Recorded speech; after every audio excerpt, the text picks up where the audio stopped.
The sirens used to give people in Tel Aviv and Beersheba a 6-minute window to find safety, a narrow but predictable margin between life and death.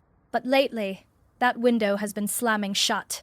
In the most recent volleys from Tehran, alerts have been flashing on screens only 3 minutes, 2 minutes, or even 60 seconds before the ground begins to shake.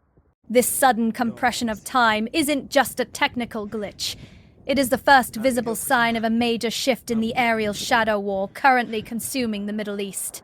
We are no longer looking at the predictable patterns of the past, as Iran's latest revenge barrage appears to be testing the very limits of Israel's legendary air defense network with a new, sophisticated class of weaponry. Questions are now swirling among military analysts and terrified civilians alike over whether the Iron Dome and Arrow systems were caught off guard by these latest strikes.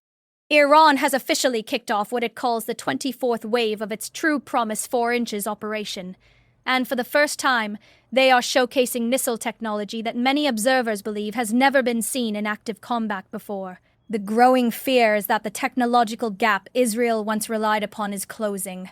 While the Israeli Home Front Command maintains that their goal is to provide several minutes of warning, they have been forced to admit that unusual flight profiles and late detection are making that goal increasingly difficult to meet. The IRGC has been uncharacteristically transparent about its objectives, framing this latest round of strikes under the religiously charged code name Mahdi. According to official statements from Tehran, every missile fired in the March 6 barrage successfully reached its designated target.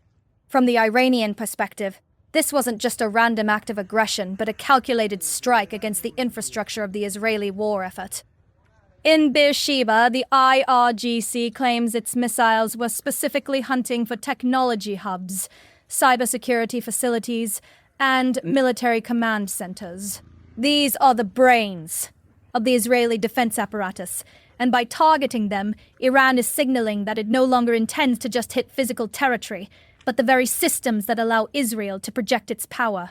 In Tel Aviv, the narrative is even more unsettling.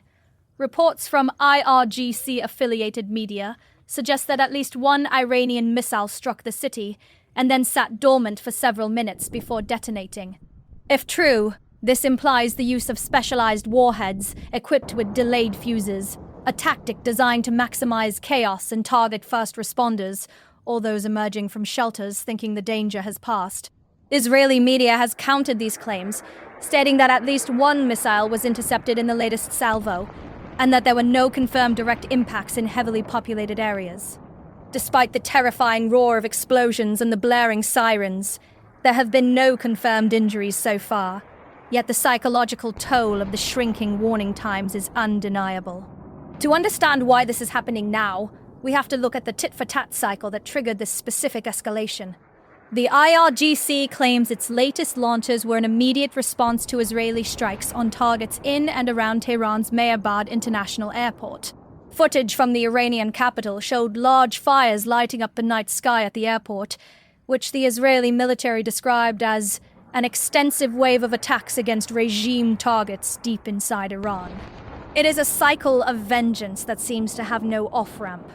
As both sides trade blows, the sophistication of the weaponry continues to climb, moving from simple drones to complex multi-stage ballistic missiles. The IRGC has emphasized that this isn't just a numbers game anymore, it's a technology game. They are now deploying a new generation of systems, including the Khorram Shah, 4, the K-Bar, the Fatah, and the Ahmad. These aren't just names on a manifest. They represent a mix of solid fuel and liquid fuel designs, each serving a distinct role in the theater of war. Some are built for speed to outrun interceptors, while others use unusual flight profiles to confuse radar systems, explaining why the warning times in Israel have plummeted from 8 minutes down to nearly nothing. This is the 24th wave of a long-term campaign, and the IRGC has made it clear that their missile and drone stockpile is nowhere near exhausted. As this conflict broadens, it's becoming clear that the stakes extend far beyond the borders of Israel and Iran. If you're trying to keep track of these rapidly shifting front lines and the technology changing the face of modern warfare, staying informed is the only way to make sense of the chaos. We'll be continuing to track these developments as they happen, so if you want to see how this high-stakes chess match unfolds, make sure you're following along as we break down the next move. Behind the scenes, the IRGC is also turning its sights toward American interests in the region. In a fresh battlefield update, they detailed operations targeting US bases, specifically claiming to have dealt crushing blows to the Dhafra base in the UAE. The rhetoric here is deeply personal and retaliatory. The Iranians claim the Dhafra base was the origin point for a strike on a girls' school in Minab that reportedly killed 165 people. Whether these figures are precise or part of the information war, they are being used to justify a massive expansion of the conflict. The IRGC claims to have used a combination of cruise and ballistic missiles to obliterate advanced radar systems, hangars housing MQ drones and U-2 aircraft, and even components of the American Patriot missile system. The scale of these claims is staggering. In just 2 days, the Iranian Navy and Aerospace Forces say they have used kamikaze drones and ballistic missiles to dismantle air traffic control systems and fuel supply depots at the Al-Udeid airbase. They even reported that 11 Americans were killed in an attack on a base at Ulport, though these reports remain unconfirmed by Western sources. What is clear, however, is that Iran is no longer content with localized skirmishes. They are conducting a combined warfare strategy, simultaneously hitting Israeli technology centers while attempting to blind American early warning systems across the Gulf. The Navy of the Islamic Republic has joined the fray as well, launching heavy fire at what they call enemy concentration points. They cite the pure blood of martyred comrades from the vessel Dina as the driving force behind their persistence. For the IRGC, this isn't just a military operation. It is a sacred duty of blood vengeance for their fallen leaders and the victims of recent atrocities.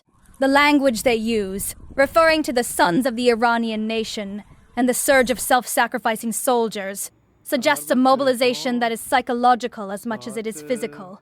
As we look toward the 25th wave and beyond, the fundamental question remains: can any defense system truly keep up with this pace of innovation and volume?